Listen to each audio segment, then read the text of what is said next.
அதுல நாம ஆட் பண்ணணும். ஏன் அப்படின்னா நான் தான் சொன்னேன் இல்லையா, இத ரிஷிகள்லாம் உட்காந்து கண்டுபிடிச்சா. ரிஷிகள்லாம் கண்டுபிடிக்கிச்சு இன்னைக்கு என்ன ஆச்சு அப்படின்னா, நம்ம தான் சொல்றோம் எல்லாருமே ரிஷிகள் உண்டு. மாத்வாரா இருந்தாலும் உண்டு, அத்வைத்தியா இருந்தாலும் உண்டு, ஸ்ரீ வைஷ்ணவானா இருந்தாலும் ரிஷிகள்லாம் உண்டு. எல்லாருமே ரிஷிகள் காமன்.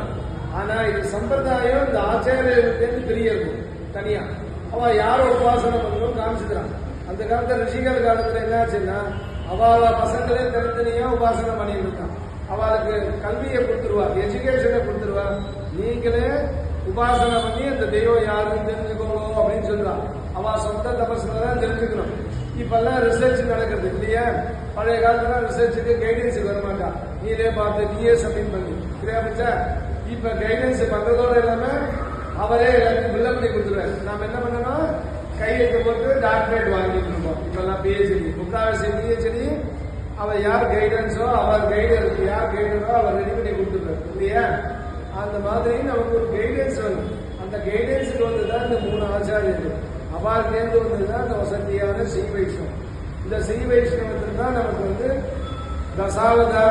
தசாவதாரம் முதல்ல பெருமாள் அவதாரம் எடுத்தார். நீலோ ராமை கழக பௌரவையாய்